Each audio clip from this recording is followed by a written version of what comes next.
Hi, and welcome to this episode of the Leadership Untitled podcast, the show that brings together thought leaders in the world of leadership and or L&D and shares their experiences, insights and tips with you, the listener. My guest this week is James Hudson. James is the founder of the L&D Mastermind, which is an L&D community with over 3,000 members to date, joining together to share ideas, attend webinars, search relevant jobs boards, and search for approved L&D suppliers, as well as much more. When James and I chatted about this vision and the reason for setting it up, his answer was quick and simple. He said, "I wanted to give something back."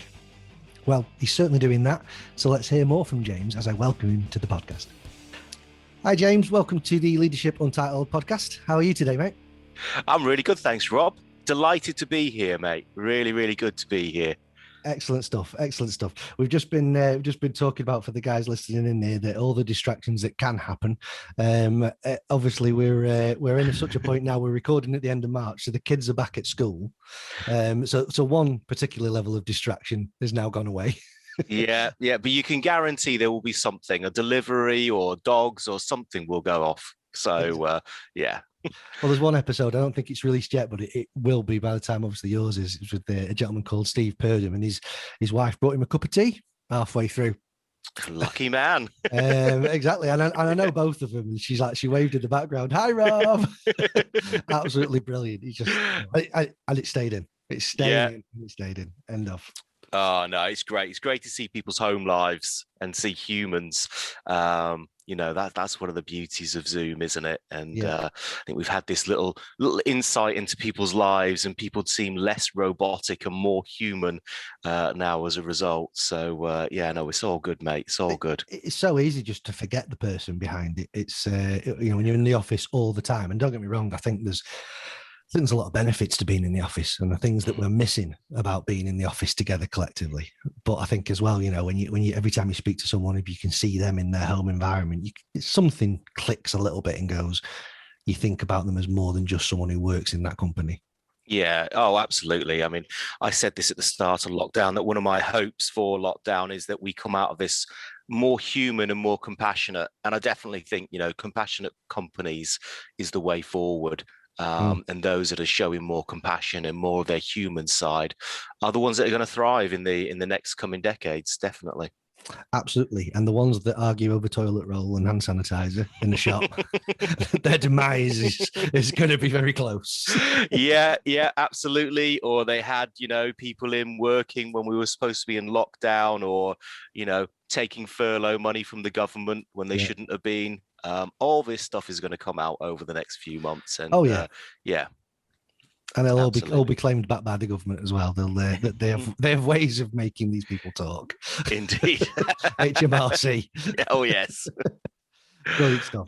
Well, I guess to get the kind of conversation flowing, James, just for the listeners out there who may not have seen you on LinkedIn or out there before, do you want to give a bit of an overview of kind of like what it is you're doing now, but then also give us a bit of a walk through your career and really why it is you do what you do now? What's all led up to that point? This could be a very, very long time. And down the hatches. Rob, yeah. Make sure you sat comfortably, folks. Okay, so what am I doing right now? So I am really blessed to be involved in two businesses at the moment. So the L&D Mastermind is my passion project, if you like. It's really sprung out of a career of working in L&D and feeling, realizing that L&D is the best job in the world. I don't care what you say. There is no greater job on this planet than working in learning and development.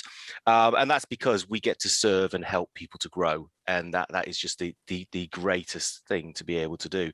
So I'm really passionate about learning and development. And the Learning and Development Mastermind came out of that, really a desire for me to give back after the wonderful career that I've had working in learning and development, and the passion that I have about learning and supporting and helping others. So that's one thing that I'm working on at the moment, is the L&D Mastermind. It's gathering momentum and gathering pace, and it's a really exciting time to be a part of that. And I'm blessed to work with a wonderful team that are supporting me in creating that. And then my other business is Drive Development Solutions. So I started Drive in 2013. It's gone through like all sort of small businesses, lots of pivots and lots of changes, and lots of things have happened. If you think about from 2013 to now, in terms of the world and all that kind of stuff, we've managed to ride all those storms. But we're very much a business transformation consultancy. So we work with businesses that are going through transformation programs, whether it be regulatory change or customer experience transformation, systems changes, digital transformation, all these kind of transformation journeys that lots of businesses are going through at the moment. And we support them on their learning and development side of things. So we'll work with them on their, right away from defining what they're trying to achieve through the transformation, discovery. So that's all about needs analysis, understanding the business, understanding what learning needs are in there, as well as what the business needs. We then will support them in designing learning solutions, developing learning solutions, delivering those learning solutions, embedding them within the organization, evaluating the success of that. And then at some point, because we don't want to be there forever, we're going to hand that all over to the client in terms of the learning solutions, etc. So that's very much what we do to support our clients, and we work with lots of big household names, and yeah, it's been going great. So I'm really blessed again to have a wonderful team that work with me, and to have some fantastic clients that absolutely trust us to support them on their journey of change. Brilliant. And I guess because you've said there at the end that the idea is then you can hand this all over to those organizations so they can continue with it. I mean, that for me is the kind of the true aim of anything we kind of do in learning and development. It is to be able to enable others and then kind of step away and then help with the next thing that's on there. So I assume that kind of leadership, coming to kind of like the reason we're speaking today in the podcast as well, is leadership inside the organization is really crucial to your approach in that and how you set those up, is it? Oh, absolutely. I would say probably 80% of the projects that we work on, even if it's customer experience or, even something like a systems change, the leadership side of it is really important. And there will be some kind of exercise or activity that we're doing with those leaders, whether it be, leadership development or just refreshing them on it, or working with those leaders on their vision and how to inspire and communicate this change to their teams. The biggest part of what we do is around winning hearts and minds. In any kind of transformational change, the biggest challenge is taking people on that journey with you and winning their hearts and minds and getting them to want to change. We all know people don't like to be forced to change. So it's about helping people to win their hearts and minds, and that involves working with the leaders. Because as I say, at some point, we are not going to be there anymore. And those leaders have to see that change through and make it sustainable. So absolutely, leadership development is a key part of what we do, along with winning hearts and minds and getting people really bought into the WIFM, as we call it.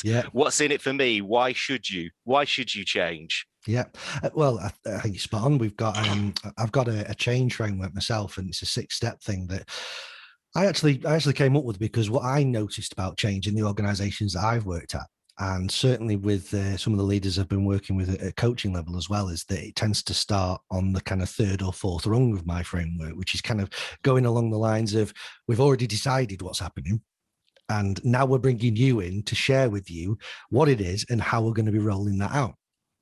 In the worst case scenarios, it tends to be, we're rolling it out. We're not even sharing the vision with you. This is just what we're doing and when we're doing it.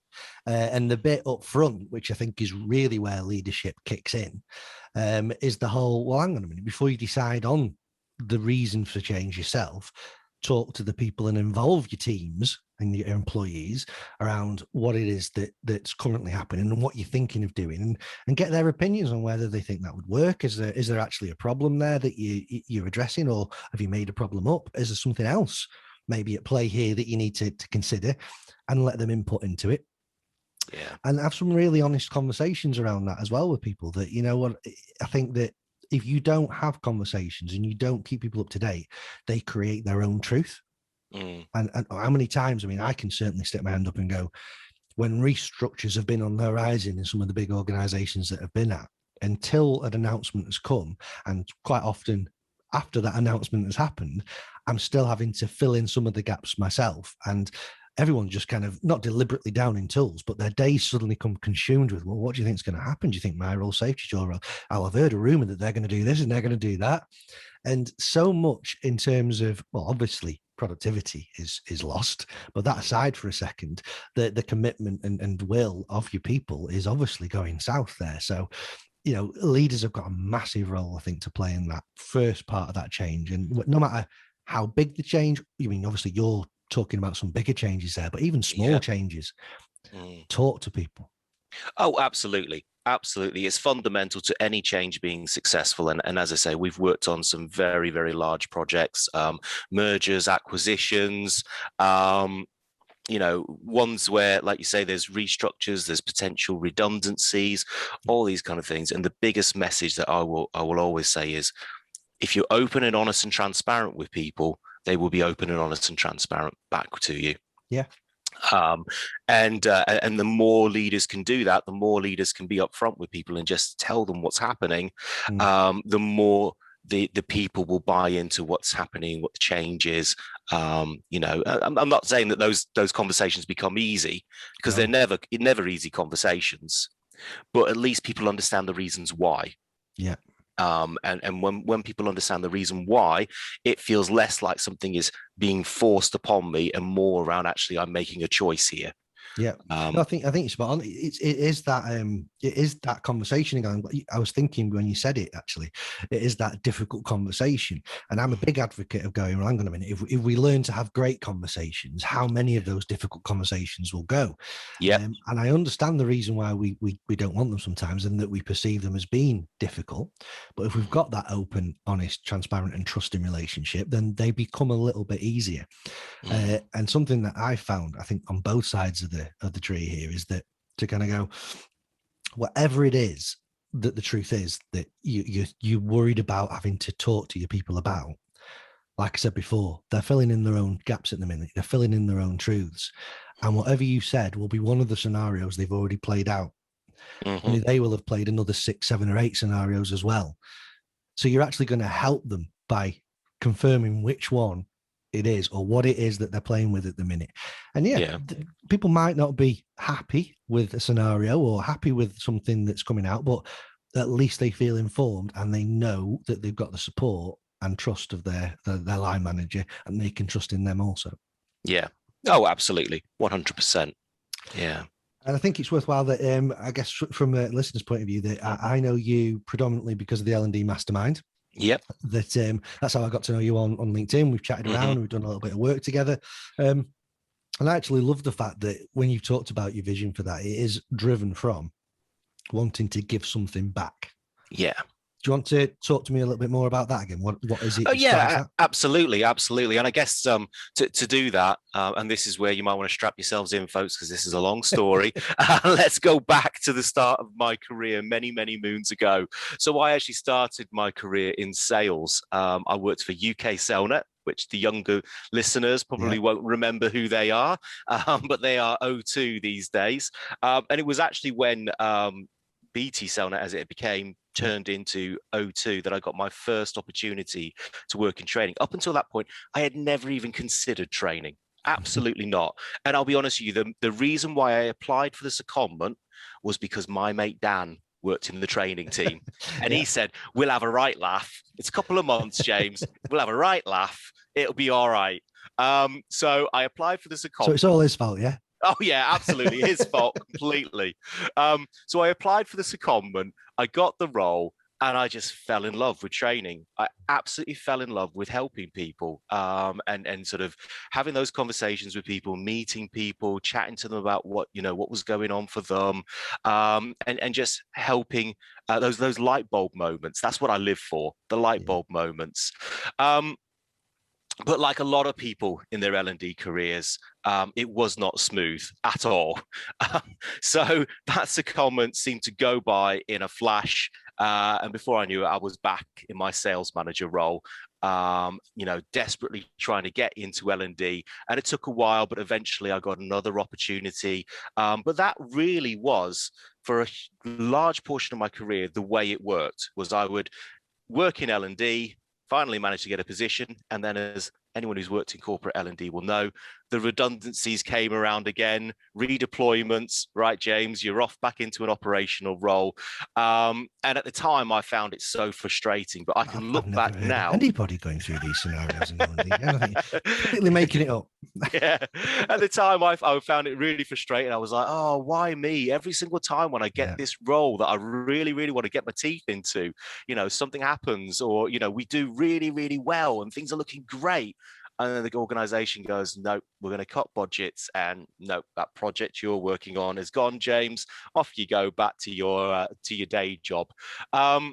So it was really, really frustrating. But looking back now, actually, it really, really helped shape the way I look at learning and development and the way I do things. And it was a mentor of mine at the time who said to me that, the best people in L&D are the ones who jump back into operations, because then they understand the business, they understand the challenges, they speak the language of the business because they've done the job. So they have so much more credibility when they're talking to senior stakeholders about what the challenges are. So, alongside my L&D career, I've done all kinds of operational roles. I've been a sales manager, I've been a area retail manager, I've been a bank manager, I've been a contact center head. I can hear all the booze coming through. Yeah, all those roles that L&D people hate sometimes. I've done those roles as well. I've been a head of quality as well. So I can see both sides of the coin. And I can certainly understand things from an operational point of view. But in terms of L&D roles, I then, so I moved from mobile phones into banking in sort of the mid 2000s. And around that sort of time, obviously, I'd had a very successful sales career in mobile phones. And the banks were seeking after these mobile phone sales whiz kids to come and work in banking, because we were seen as those aggressive go-getter salespeople who could hit a sales target. And so that's what led me down into financial services, which is where I spent, a huge proportion of my career working for Barclays Bank and for HSBC. HSBC, I did everything from looking after branch coaching to executive coaching to welcome and onboarding, leadership development, graduate development, and then back before I left, looking after welcome and onboarding, but on a sort of higher, more global kind of level. So lots and lots of different roles within learning and development. I then started working for Trader Media Group as an L&D business partner, helping them get ready for their IPO and ensuring that they had development programs and everything in place there. And then, as I say, about 8 years ago, I thought, well, I talked for years about running my own business and told people, one day I'm going to have my own business. And I kind of figured I've gone through this redundancy cycle that many times and applied for jobs that many times that surely it's better to run my own business where I can't make myself redundant. Well, that would be a strange turn of affairs, wouldn't it, if you did, but never rule it out. Yeah. So yeah, I took the leap and I set up my own business. And then I think when I went out on my own, I then started to realize that within L&D, all these challenges that I'd worked on in banking, in telecoms, in automotive were the same challenges. And when I started to talk to other L&D professionals, I started to do work with other banks, started to do work with other automotive companies, started to do work with other telecoms companies. I realized that they were going through the same things at the same time. I was doing some work with another big household bank in the UK on their leadership development. And I was chatting away to the head of leadership development there. And we were talking about the journey that they've been on of leadership development. And it was exactly the same journey that I'd been through at HSBC when I looked after it at HSBC. And that got me thinking, hang on a minute, why as L&D professionals do we not collaborate more? There is so much power in collaboration and social learning, sharing ideas, learning from each other. We don't have to give away our organization's trade secrets. This is not what it's about at all. But we can learn from each other. We can learn from what has been tried in other organizations, and we can get so much more by working together. We in L&D, I speak for myself here, from my career in L&D, I know it's so easy to get your head down. You're working on a project, you've got deadlines to hit, right, head down in the office, can't see the wood for the trees, I'm just going to get this done. When actually there's a whole world out there of L&D people who are facing exactly the same challenges, working on exactly the same thing that you are. Yeah. And how much better is your project going to be? How much better is that going to land when you're working, and pooling your knowledge and sharing your ideas, and you're working with the brightest minds in L&D, sharing ideas with experts. And out of that concept, the L&D Mastermind was born. It really, really is about just helping people to collaborate and creating a platform where people can talk about what's happening in L&D. We can be vulnerable, we can be authentic, but more than that, it's about helping people to connect, learn, and grow, and be the best L&D people we can possibly be. I think that's really, really crucial, because I think that, there's a growing number of L&D professionals that are trying to think and work in a different way. And quite often in organizations, the kind of the flow of the work, the stress, the time, the pressure, or whatever it is, the demands of the urgency that's happening, it really beats them down into just having to work in the old way. And it's really good just to hear other people from other organizations saying, yeah, I try and do it a different way, and this is what happens. And it might just be, I tried a different way, and I did this, and I tested this, and this worked for me, and this didn't. Brilliant. That's given me another 3 or 4 ideas that I wouldn't have had otherwise, because I don't have the time to go away and think of other ideas, because I get told to just carry on doing it the old way, or whatever it might be. And I love your idea of thinking, if you just sort of sit there and think to yourself, even just over the last few years, last sort of 1 to 5 years, around things that have happened in organizations across the country that have had learning professionals working on exactly the same things from company to company. Oh yeah. I mean, I thought of GDPR. So I was working at TalkTalk when GDPR there, and I thought, it's not just a telecoms thing here. Just think for a second, the amount of e-learning hours being created just to explain what GDPR is and what it means to people and for customers. Yes, in just the telecoms industry, but then way beyond that, all across the country. It makes me wince to think of the number of hours spent creating and delivering all of that, when you kind of go, how much could have been shared if people had just got together on the working group, such as L&D Mastermind, and gone, how's everyone approaching this? What could we share? What could we do together? Absolutely. But you're absolutely right, and the conversations we've had over the years that since we started the L&D Mastermind, we've had the sort of fallout from the Brexit vote, and sort of, okay, how's that going to impact businesses? How's that going to impact redundancies, things like that? Apprenticeships. And obviously the apprenticeship levy coming in. So how can you utilize that better? How can you make the most of your apprenticeship levy? GDPR, absolutely a massive one. Certainly in the financial services sector, lots of financial regulations have come out over the last few years, training and competency frameworks, all these kind of things. So, there is so much that organizations are all working on the same things. And so it just makes sense to kind of have a conversation. Well, it's like the touch paper right now and say, there's a big one coming up. The COVID lockdown hopefully is going to draw to an end very, very soon. Yes. And the future working and how we actually work with our people, for our people, and include them, and all that sort of stuff that we're talking about. It's not just you, it's not just your organization that's considering this right now. And I might even use the word struggling with right now, because not everyone will be doing it successfully. Some people will be struggling with how to make the decisions and roll this out forward. Talk to each other. I'd absolutely join the L&D Mastermind community to do that, but equally just reach out to people in the industry, just to talk about what they're doing to do this. There may be something you can share. There may be something that you can actually work together on. Oh, absolutely, absolutely. There will always be something. As I say, this is not about sharing trade secrets or, corporate, competitive information or anything like that. But like you say, there's so much that is in common. Even if you Yeah. look at GDPR legislation, so many people found that so confusing. Mm. Even if you just had some people to kind of talk over, okay, so what does it actually mean when it says, and share that. Mm. It's really powerful, really Absolutely. powerful. So, kind of, I want to come into the leadership then, because obviously Mm, we've touched on that. It's really key to your approach in all those sort of organisations that you work with.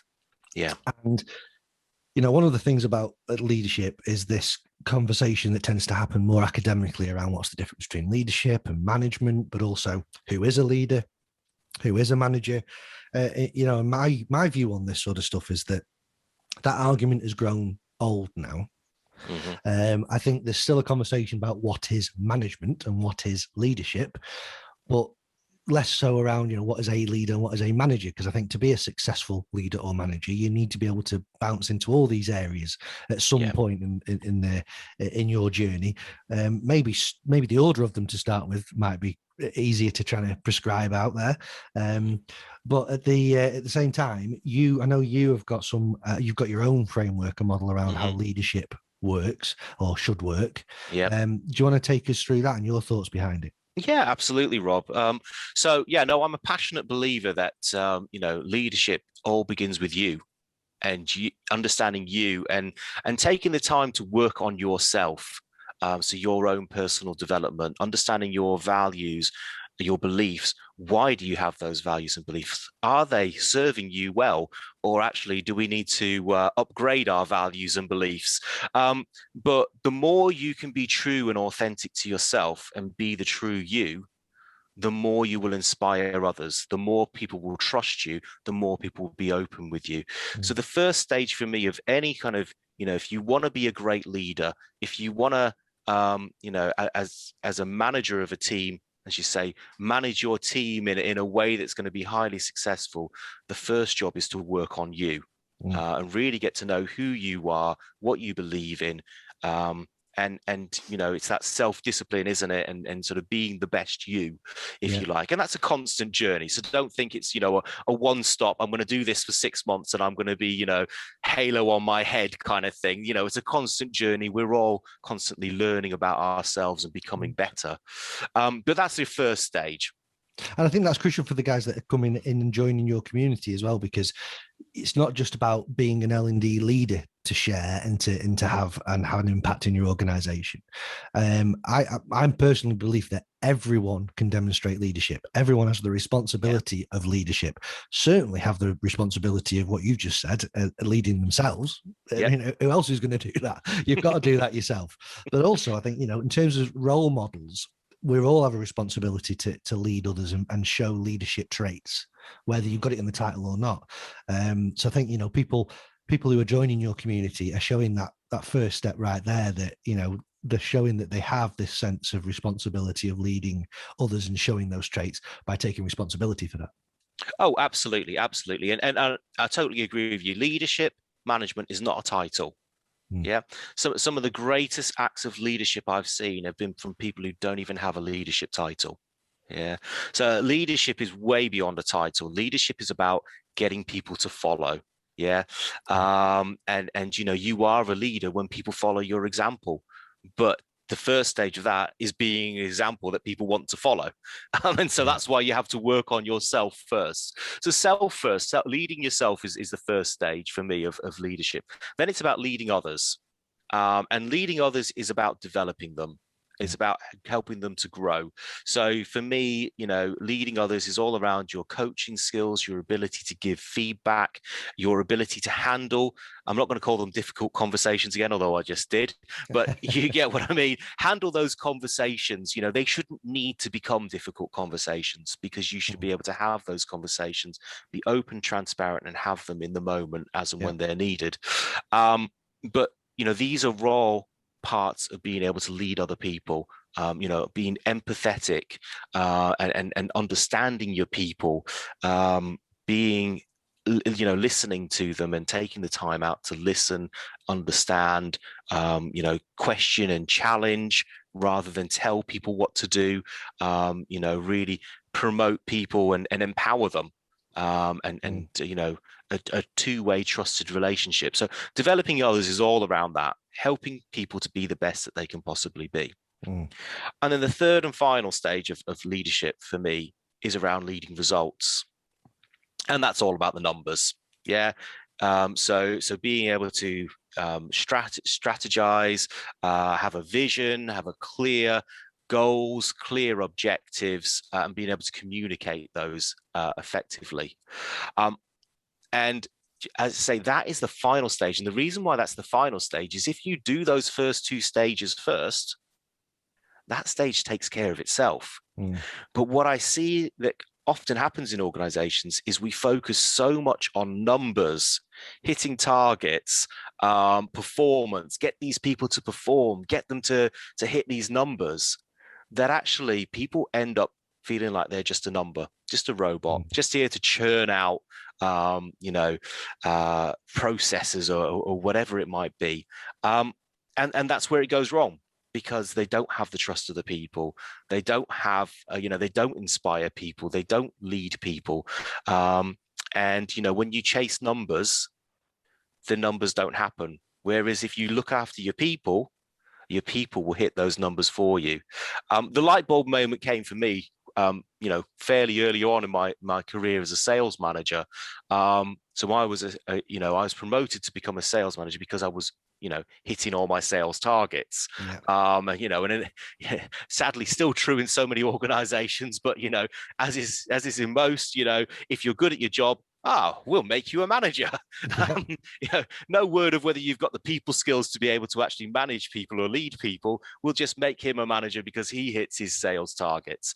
And so I can remember getting this role, probably, I was quite young at the time. I think it was about 21, maybe something like that.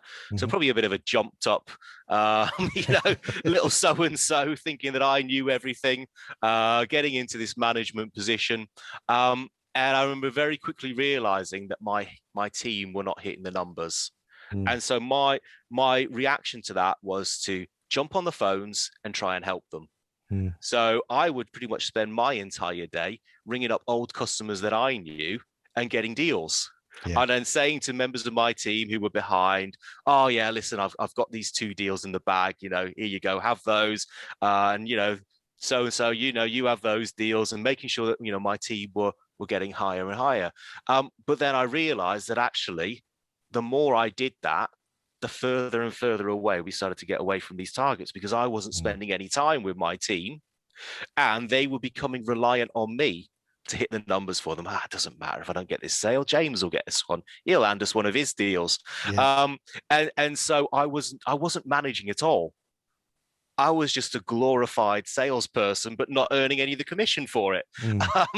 So I very quickly realized that, that was not how to lead, inspire, and manage a team, because I couldn't do it all for them.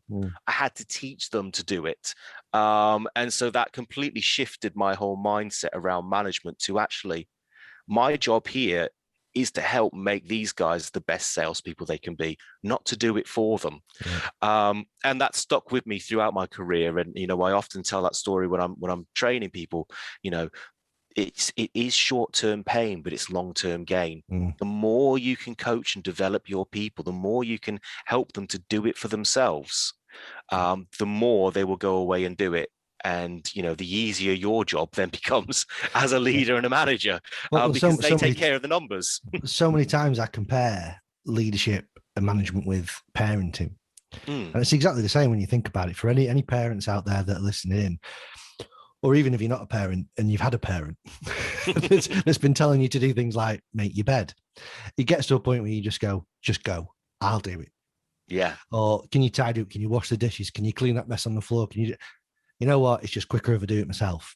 But never changes anything. And it doesn't certainly take anything off your load. So I think you're right. It is that longer term investment in people to actually then see the results of that prosper.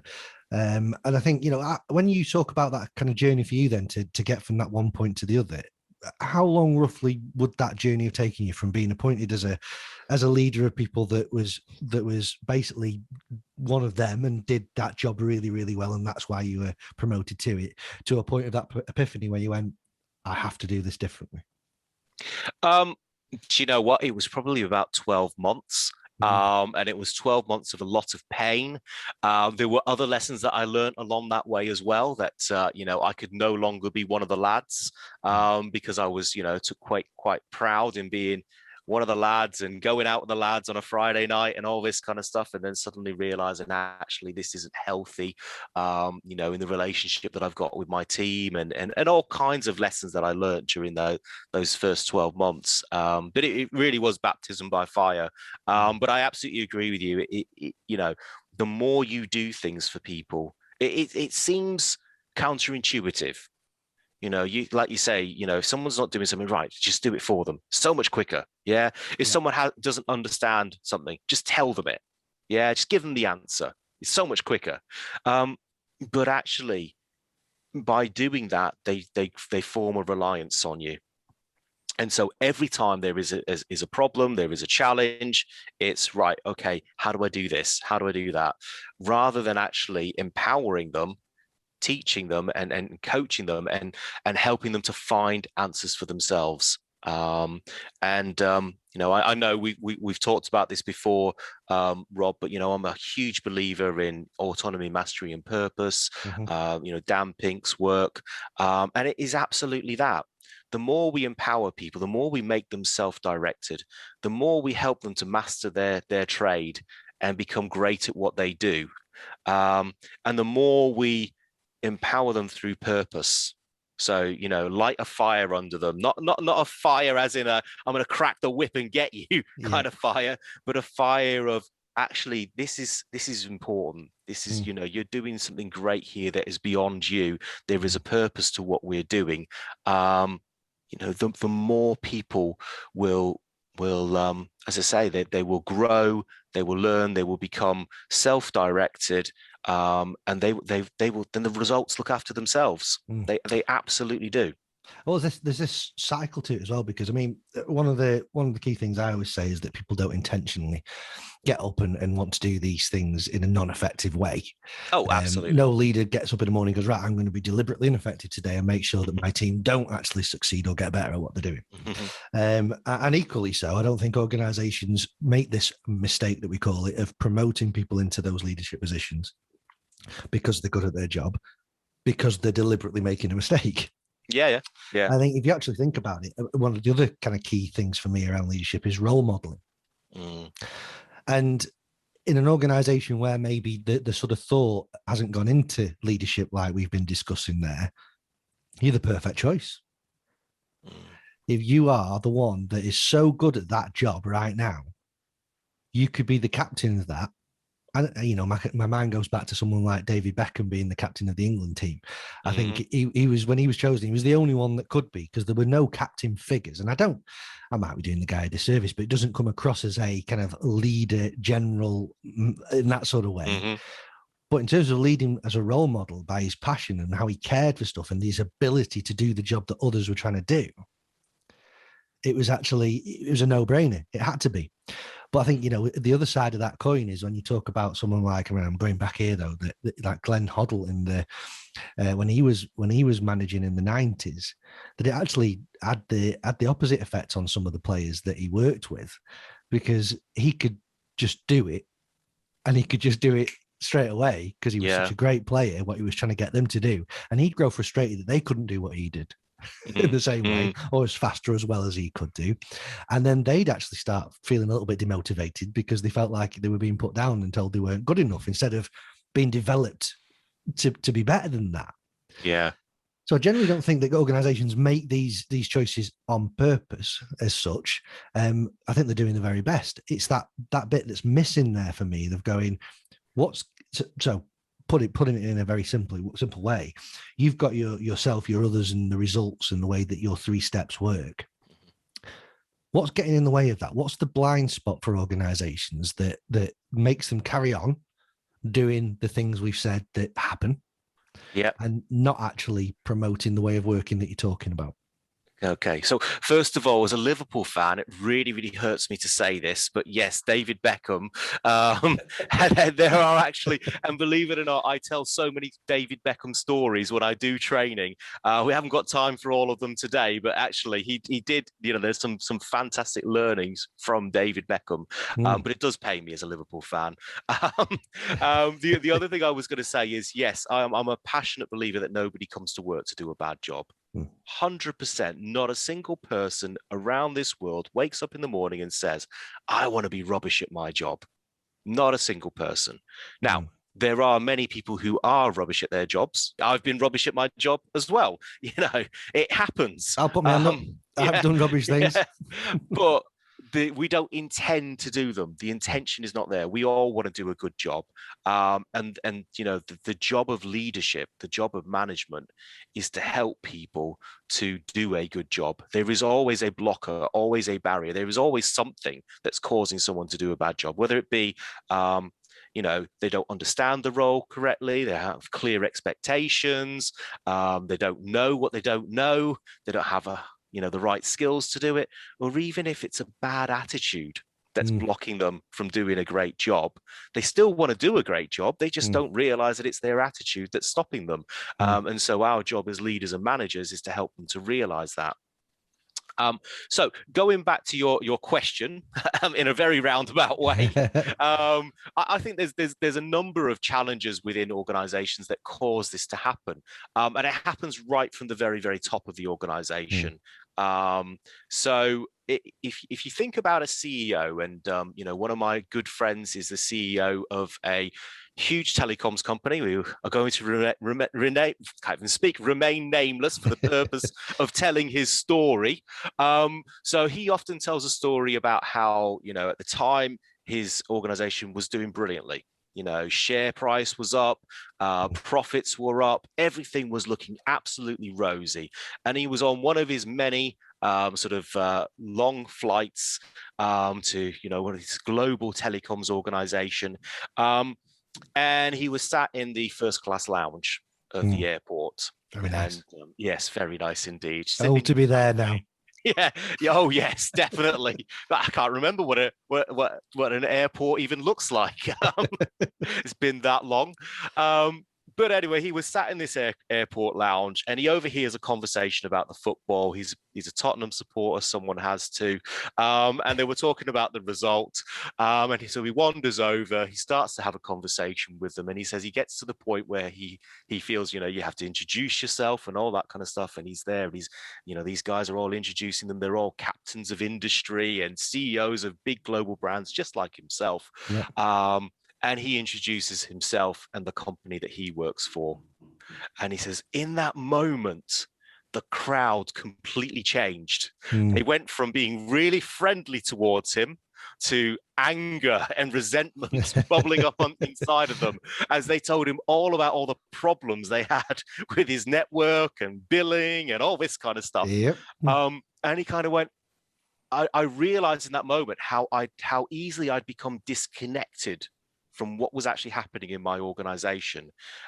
Everything was looking rosy. So I was sat in my office enjoying all the plaudits of how great everything was going. And actually there were some real fundamental issues within the business that I completely lost sight of because I just looked at the numbers. And he also says the other problem that he had when you don't get out of your office as a CEO and you don't get back to the floor and really listen to your customers and listen to your people, is that layer of sort of management that sits underneath the C-suite, they will always, by human nature, want to share with you the good news and tell you about how wonderful everything is in their garden. Don't look at my side of the business. Yeah. Everything's great here. Don't look too closely here, because they obviously want to look good to their bosses.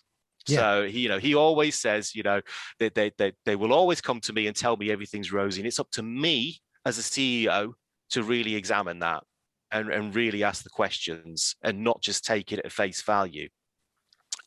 Because it's so easy, as I say, to get into this, world where actually everything looks rosy when it isn't. And it's we're not blaming anyone in particular for this. That's just human nature. You are going to want to look good in front of your boss. That's just human nature. So you've got this kind of issue here where you've got CEOs that are disconnected from what's really happening within their organization. You've got middle managers that want to make everything look sweet and look great for their bosses. And then you've got this bottom row of the company that feels as though, your frontline staff, your first line managers, who feel like they're not being listened to, who feel like, actually, we can see there's a problem here. Why won't anyone do anything about it? We're raising it, but we're just being told, no, there's no budget for that. No, there's no. And so, as I say, I think a lot of the problems within organizations are caused by this kind of human nature cycle that we have, where if people raise issues, they're just seen as a troublemaker. That you're the troublemaker, don't listen to him, kind of thing. Everything's great. Positivity, put your positive pants on. The amount of times I used to get told that. Just put your positive pants on, James, it'll be fine.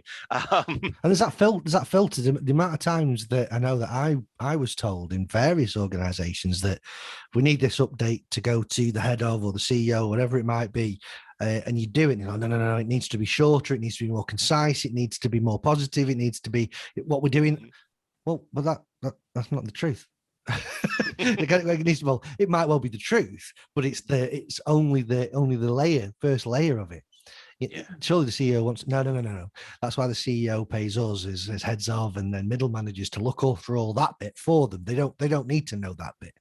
And what you're saying there is that actually they do. And if it's been, I know, interesting sort of thing that you're talking about there is that we talk about this being human nature, and I think you're absolutely right that it is human nature, certainly in those types of roles and organizations, to want to push yourself further and impress the person above you and want to maybe advance yourself, or even if you don't want to advance yourself, you still want to impress the person above you for a variety of different reasons.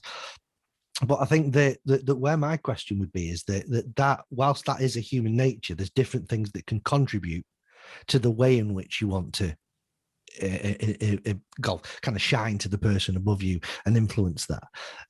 Again, culturally speaking, I think that's an important word for me, that culturally I've seen it that people kind of go all out in that impressive mode because that maybe that message is driven from the CEO themselves. Yep. That if the target is the person who comes, and I'm oversimplifying this here, but the person who comes to me with the fewest problems gets my little stamp of approval every week, then the challenge is to go to the CEO in that meeting with the fewest number of problems. And it drives that behavior. If your performance development goals and objectives are then obviously all contributing to an individual bonus and potentially to a career map of who might be the successor to that person, again, you're going to hide some of those things in their human nature because you don't want it to be disadvantaged against you when it's reviewed in 6 months and 12 months time. Whereas actually, again, I didn't get your views on this, but I'm kind of thinking in this kind of rose-tinted world, it's more about, well, what I actually need is my heads of all working together collectively to help each other. A little bit like you talked about the L&D community earlier on. How many things are overlapping here? How many things should they work on together rather than at odds with each other over to actually achieve what it is we're looking at? And that's the type of person that will need to lead the organization eventually, not the person who's driving the results. Yeah, absolutely. Completely agree. And I think, one of the issues that we have is that we create almost this competitive beast within organizations where people are competing against each other. Sometimes it's like an imaginary competition. There isn't even a competition there, but people feel, and again, some of this is probably human nature, but that competitiveness can be really, really damaging.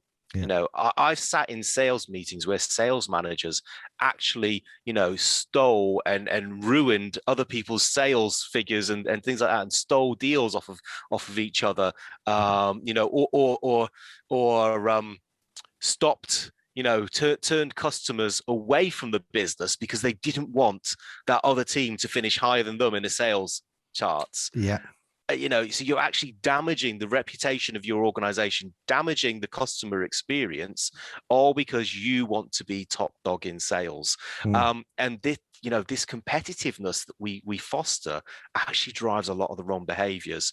So you're absolutely right. So when we look, further up the organization, is it, an unwritten competitiveness that actually we're all competing for the next promotion or something like that? And so therefore we're all going to try and stop these other people doing well, will make them look bad and make me look good. And again, some of it might be subconscious. I'm not saying that all people do this or that all, but we do see an awful lot of it within organizations.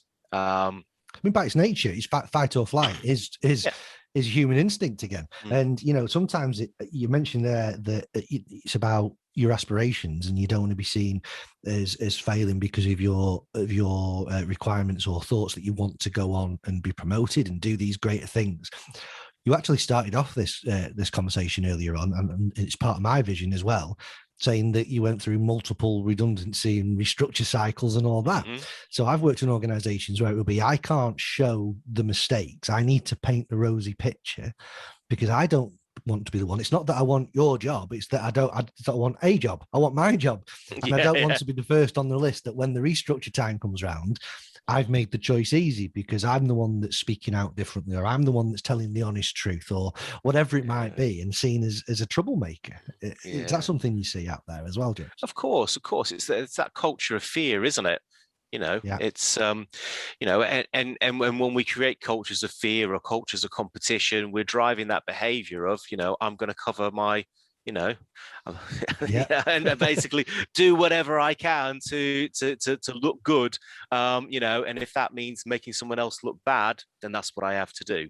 But I think it comes all the way back, if I may, right the way back to that first step in leadership development. About leading yourself first, being true to who you are, understanding your values, understanding your ethics, and being comfortable and confident about who you are. Because when you are that, then actually there's no need to play games. There's no need to be competitive, because actually you are you, and there'll never be another you.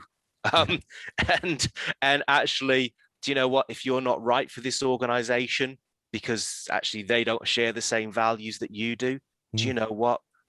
There's a whole host of organizations out there that you are absolutely perfect for, because they have the same values that you have. But I appreciate that, as someone who runs his own businesses and all that kind of stuff, that's really easy for me to say.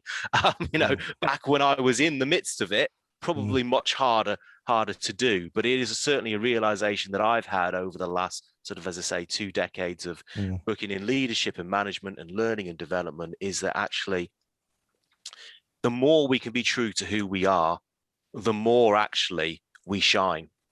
And the more we shine, we either turn people away from us because actually they don't have the same values and beliefs that we do, and they don't share the same passion that we do for things, or but equally as we turn those people away from us, we attract the people who are right for us. And it's the same in loads of walks of life. I just think, whether it's marriage, or whether it's schools, or even going back today when we were allowed out of our homes, the pubs that you go to, you go into one pub and you don't like it, you go to another pub. Social media generation of around I want to follow these people. Oh, hang on a minute, they're starting saying things I don't like. I'm going to unfollow these people. And I think the modern, and I don't like to bring this down to generations, because I never think it's as black and white as Generation Y, Generation Z, Generation X, millennials, and all that sort of stuff.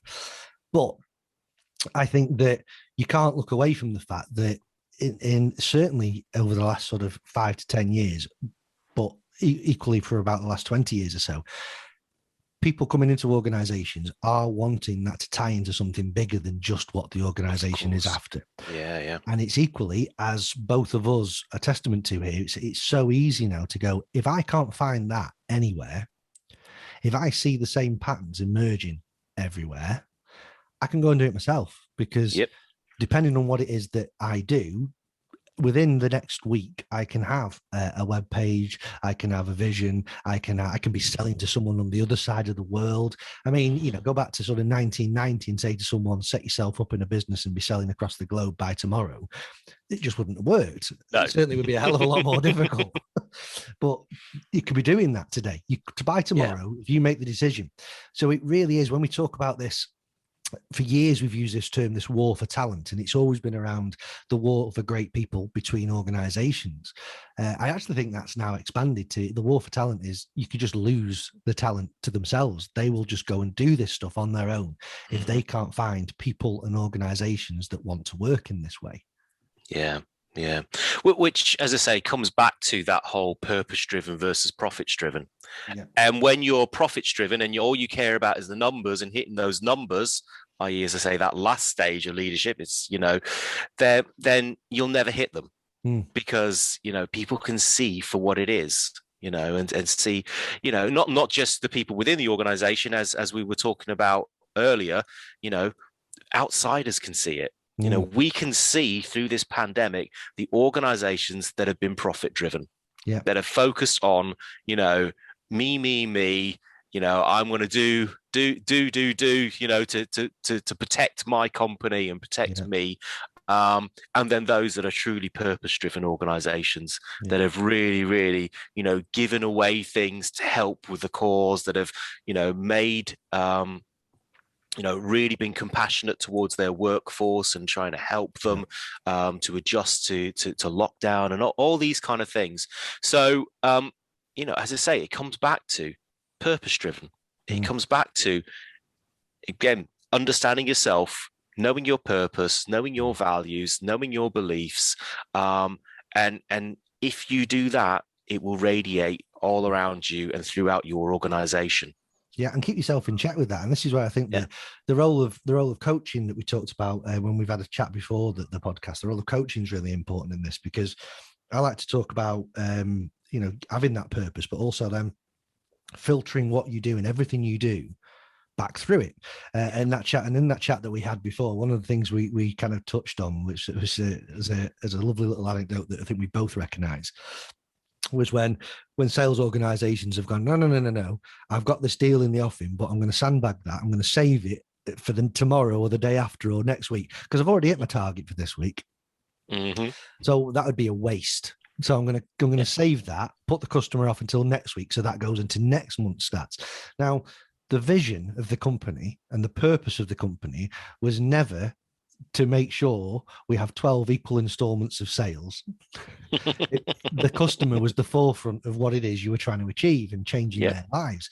And if the right thing, what the customer wants as the right thing, is to have that sold to them now, then that's the right thing to do. However, I've got full sympathy for people who would go, but if I do that, I risk losing X amount of bonus. Yeah. So again, there's these, when we talk about these things that are getting in the way, something that you talked about in that chat with ours was the inability of be able to be ourselves in organizations. Yeah, absolutely. And I think that's a classic example of sales targets driving the wrong behaviors. And people then doing things that are against their values, against their what they hold dear, because I want to hit this, and I want to get my bonus and all that kind of stuff. One of the greatest leaders that I ever worked for, back in my days at HSBC, he used to say that his job was not CEO, it was CLO, and my job is the Chief Listening Officer. He used to spend at least a day a week just talking to customers. Pop up in branches, he'd pop up in call centers and take phone calls, just chatting to customers and saying, pretending he was just an ordinary Joe, and then halfway through saying, oh, by the way, you're through to the CEO. And they'd be like, oh my God. And then he would just hold employee forums and just talk to the employees and say, listen, what's going on? He spent huge proportion of his time just listening to the employees, listening to customers. And the analogy I always use, and I think I've shared this with you before, is how, when we walk into work, we swipe our passes and our personality gets sucked out of us. And we become robots for the next 8 hours and, go through the motions to hit those numbers, whatever they may be, whatever targets you may have. And we feel that that's the be all and end all, and we've got to do this. So one of the things that Joe did that at the time was completely counterintuitive, but actually looking back now was just sublime. He actually got rid of all sales targets in the bank overnight. Just get rid, because he could see the damage it was doing. You could see that actually this was competition in the wrong way, and it was driving the wrong behaviors, and it was putting pressure on people to do things that were against their values, against their beliefs, to put themselves before the customers, etc., etc. So overnight, you got rid of that. I can remember people being up in arms, and managers saying, "How will we get people to perform without targets? This is just not going to work." But actually, that particular company have gone on to be even more successful than they ever were before when they had sales targets. Because the mantra now is talk to your customer, listen to them, understand what the issue is, and do everything you can to help them. And we have all these amazing products and services that can help our customers. And so if you're listening to them and you're understanding them and you're suggesting to them something that's going to help them, why wouldn't they take it? Because exactly. You've understood exactly what the issue is, and you've presented them with something that's going to help them. And so, they've gone on to be even more successful, even though there is not a sales target in sight. That's fantastic. And I can believe that, because it's one of those things that I think that when young organizations obviously start out, it's not something that they experience, because what they're doing is it's probably born from a vision of something, of their own vision and the difference they want to make. Certainly newer startups with the younger generation are like that, and products are made, and the ones that are successful are the ones that do make a difference to people out there and customers actually need and want. And really, how many times you hear startups saying it was just three of us in a garage somewhere or in a room somewhere that we worked together on it, and we did everything. We kind of marketed it, we did the sales for it, we supported it, everything like that. We knew every customer's first name because it was all very, very short and small. Brilliant stuff. And as that then grows, all these things become slightly detached. And then suddenly, I'm certainly not saying this would be the case in your organization, but the risks and threats are there in any organization. That, for example, if you employed me tomorrow, James, and said, you're my chief membership officer for L&D Mastermind, and my targets were purely focused on the numbers of people I got into the community, my ethics in terms of maybe how I got them into the community, the reasons for why I got them in the community, the things maybe I promised them for being part of that community might start to wane a little bit, because my focus would be on the number. The absolute number of people. And I see that all the way through. Like right now, if I was targeted to make sure my podcasts or record a number of podcasts a day, I'd be saying, right, James, thank you very much. Off I go. I've got to do another one now. It would be less about actually wanting to bring value to the listener by talking to you and expanding upon the points that we've got. And again, I guess you'll see that quite a lot again. That's something that works against the things that you're talking about in terms of your 3-stage leadership. Yeah, absolutely. And as I say, I think, it feels counterintuitive to do it. Getting rid of sales targets feels counterintuitive. Focus on me when I'm supposed to be leading other people sounds completely counterintuitive, but actually it's the thing that will get you results. Focus on who you are, being able to lead yourself, because then you will be a role model and an example to others. And when you're a role model and an example to others, they will follow. And when they follow, focus on developing them, helping them, not on working them to the bone or getting them to hit a particular target. Just focus on helping them to be the best that they can possibly be. Because then when you inspire them with a vision and you tell them what we're trying to do, they will go and do it because they believe in you, they believe in what they're doing, they have the skills and the ability to go and do it, and they want to do it. Yeah. And so then those numbers and those figures, they just take care of themselves. You don't have to worry about them. And all these things did start with yourself, because like we say, we talk about the CEO who started an organization, the founder, yourself, myself, who started our own organizations. It started from a understanding and leading ourselves kind of way. You said you wanted to give something back. That was definitely, that can't come from a leading others perspective. That was a understanding yourself, the journey that you'd been through, and said, right, what is it that I need? What will make me fulfilled? What will actually make me happy and energized to go to work and to do things for others? What would that be? And if that vision stays first and forefront in what you're trying to do every day, the rest of the stuff then follows. I guess coming on to the kind of last part I want to talk to you about is that we mentioned when we chatted the other day, linking into all of this, we talked about certain things like fear and worry that are in organizations and the cultures that we've talked about. And we identified that sometimes it's about blame. It's about identifying whose fault something is and going down that route of blame. And I think it ties into quite a lot of the things we've been talking about. But again, how prevalent is that in the way that you see things, and it gets in the way that we blame is kind of that toxic part of what we need to get rid of? Yeah, certainly, in the work I do, in drive development, it's, we're dealing with often in organizations where there is a huge culture of blame within that organization. I'm going to blame IT because this hasn't been done, and I'm going to blame the complaints department because they didn't pick this up. And your customer doesn't care who's to blame. They just want you to put it right for them. But we create these cultures of blame within organizations, leadership and management. We create blame cultures where we look to, don't look at my area. It's them over there, boss. They're the ones who are causing all the problems. But the problem with that is that it doesn't foster trust. It doesn't foster openness. It doesn't foster transparency. And the reality is that all of us are going through these things for the first time ever. We're all learning as we go, and so by creating a culture of blame, you stop people from learning because they feel as though they've got to have all the answers. Whereas the reality is none of us has all the answers.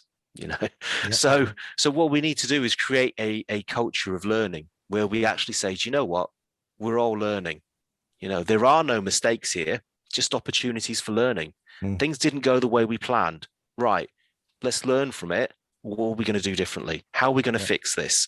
Rather than trying to decide who we're going to blame, actually, let's just focus on getting this right, getting it right for our customer, getting it right for each other.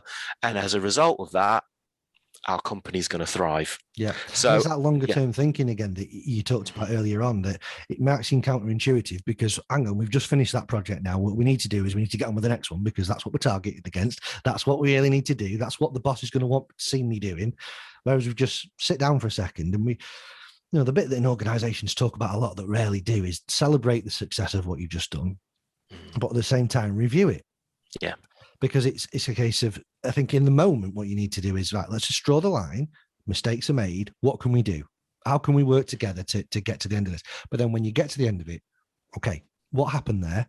How could I help you make sure that doesn't happen again? How did it happen? And this isn't about, well, they did this, they did that, they did the other. It's about, okay, how can we collectively make sure that we don't make the same mistakes that we've made before?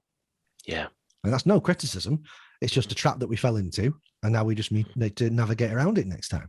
Yeah. No, absolutely. 100%. As I say, we are all learning. Every single one of us, we're all learning and we're finding ways to make things work. And it's been the same in both of my organizations. As I say, I've pivoted God knows how many times in drive development over the years, as we've tried things. No, that doesn't work. Let's try something else. And with the L&D Mastermind, we're doing exactly the same. We're constantly coming up with ideas, trialing them. Okay, no, that isn't working. Let's try something different. Yeah. There's no blame attached to it. There's no, calling it mistakes or whatever. It's a case of let's just learn from it. Let's Yeah. learn all the time. Well, again, put your customer first, and they're kind of going, well, yeah, we don't care about the mistakes that you make. Mm-hmm. We care that you're trying to help us. And if your message is that, Mm-hmm. then we will, again, bring it back to family. We're the trust and the relationship and the reasons we do what we do together are that obvious that when we make mistakes, we move on from them. Yeah. And organizations, it's much harder to do that. And it's one of those sorry not sorry moments that I bring this up quite a lot in the series, that I talk about the NASA example of the janitor what JFK saw, and he said, what do you do? And the janitor said, I'm here to help put a man on the moon. And I think that's really crucial to the stuff that you're talking about, that little things like if I'm trying to make my sales, let's use the environment that you talked about there. So I'm in sales, I'm trying to make these sales. And what stopped me hitting my target, or potentially hitting my target, is this system. This system is going slow today, or it's crashed, or this laptop isn't working, whatever it might be. So IT, it's their fault. I'm not hitting my target. Mm-hmm. So the target is caused the culture. If there wasn't the target, then that already I wouldn't be looking to who to blame. But then it's compounded by the fact that I then go to IT, and IT have got their own individual targets. Mm-hmm. Might be around how many computers they've got to image in that particular day, or how many mailboxes they've got to add on that particular day. So if they suddenly stop what they're doing to repair my laptop, now they're not going to hit their target for the day. So there is that agile or pivot that you talked about to kind of go, well, hang on a minute. If the janitor had that sort of thing, it'd be going, I don't care about what they're doing over there. I don't care that you're trying to land this person safely on the moon. I'm targeted to make sure this place is tidy and clean. Mm-hmm. So take your hands off the controls while I dust the panel. Like, no, because if I do that, he's going to crash. Yeah.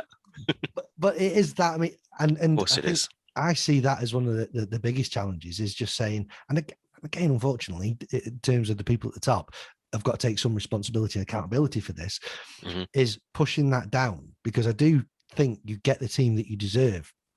And if you work that way at the top, you talked about blame. If you, as a leader of a department, blame other departments, then the people who are below you see that as an acceptable behavior, whether you intended it or not. Mm-hmm. And they might start to blame each other, not just other departments. Or leaders that are below you might start to blame departments within your department. So suddenly in an L&D team, for example, the design team starts blaming the evaluation team or whatever, and the consultancy team, whatever it is, because that's acceptable behavior. Yeah. And the credibility for the types of leaders that you're talking about then goes, well, why are you blaming them? That's not how we should be working. Well, but that's what you do with your equivalents. And that credibility is completely gone again. Mm. But going back to the very start, the CEO doesn't see any of that. The CEO gets a one slide update with lots of green in there, maybe an amber. Yeah. Everything's all right in my area, Chief. Oh, exactly. Don't look here. Exactly that. Brilliant stuff. And again, the last part of that is trust. You've mentioned trust as we've gone through all of this. It's come up a few times. What role does trust play, and what's lacking there in the organisations at the minute that means we don't get as much trust as we need? So for me, trust is fundamental. Trust is the number one ingredient in a successful organization. You can have the best systems, the most highly skilled people, you can spend, getting the greatest talent on the planet to work for your organization, the best processes, the best quality frameworks, all that kind of stuff. If you haven't got trust, none of that's going to work.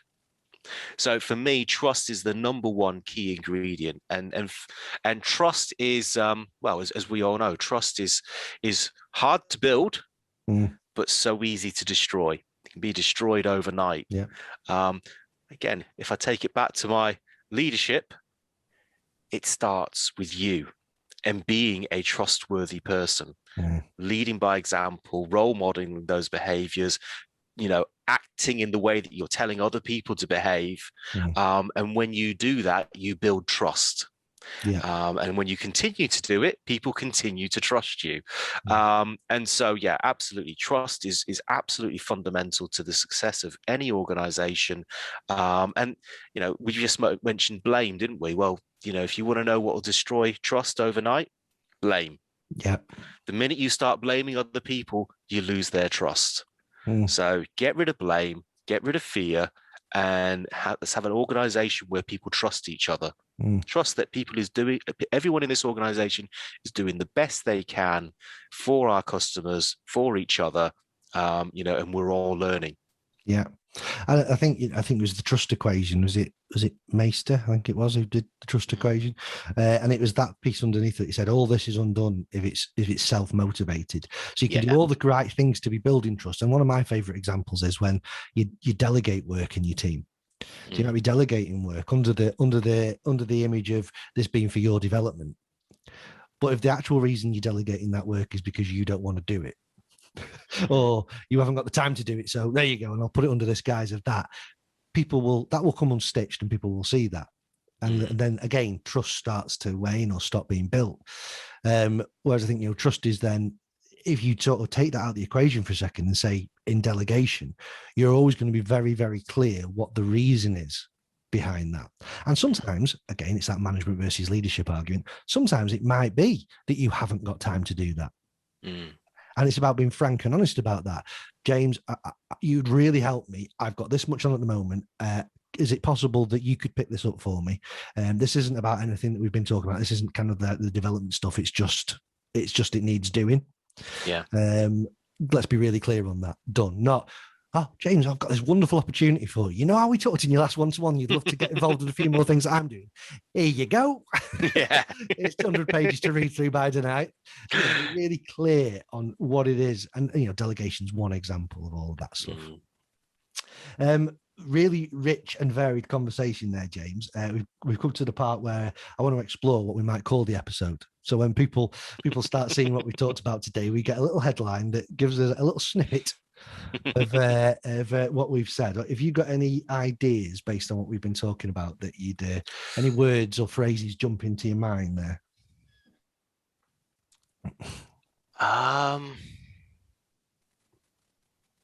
I guess we've talked about a number of things today. I think the key one that we kept coming back to, though, was it's all about you.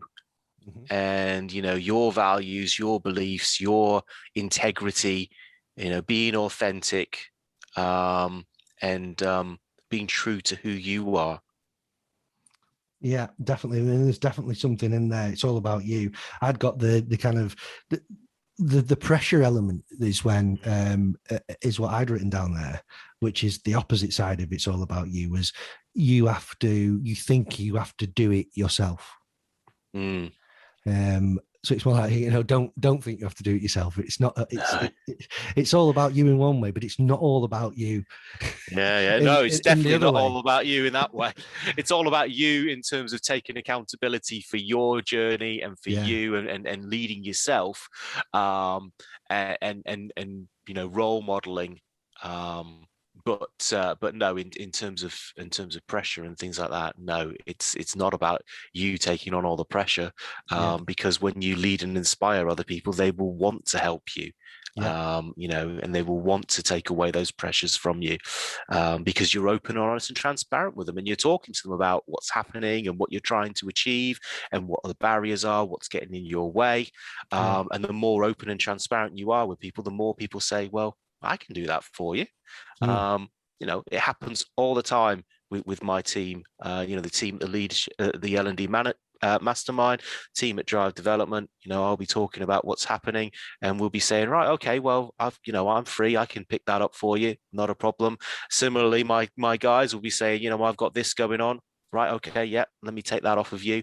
So no, it's definitely not about pressure on individuals. It's about being true to you and having an environment where people feel that they are trusted, and that they can be open and talk about things.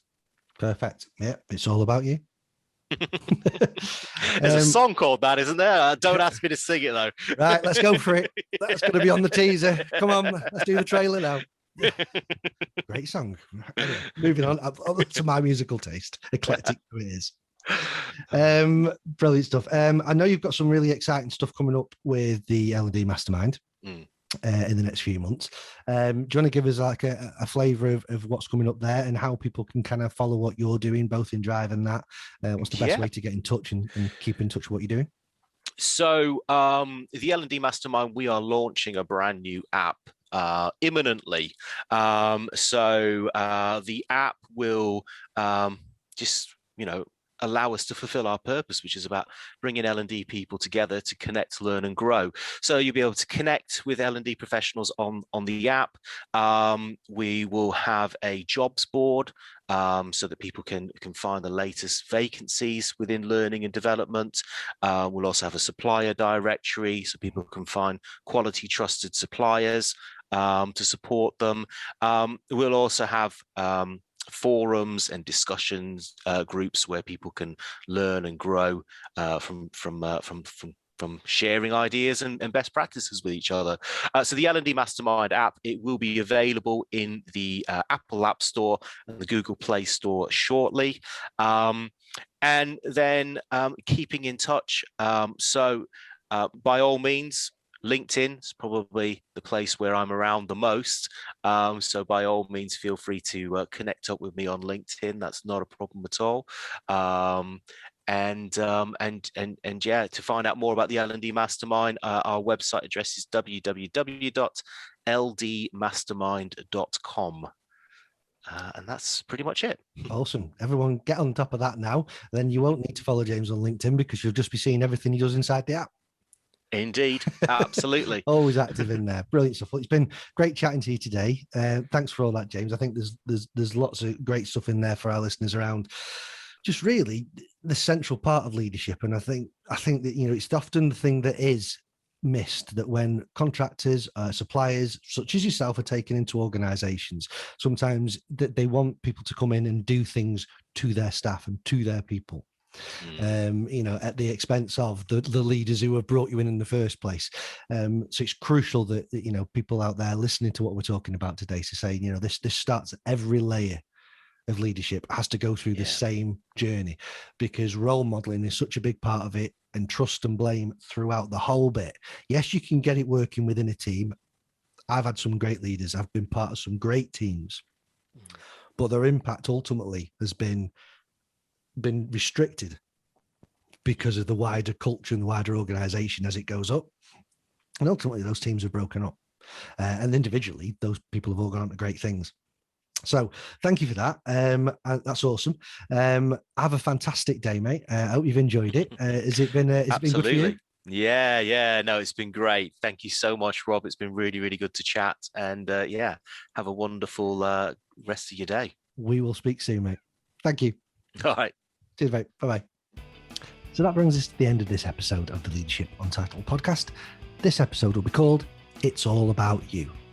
All that remains is for me to thank again James for joining in today and sharing all his insights and experience with you, as well as thanking you, the listener, for giving up your time to listen to our show.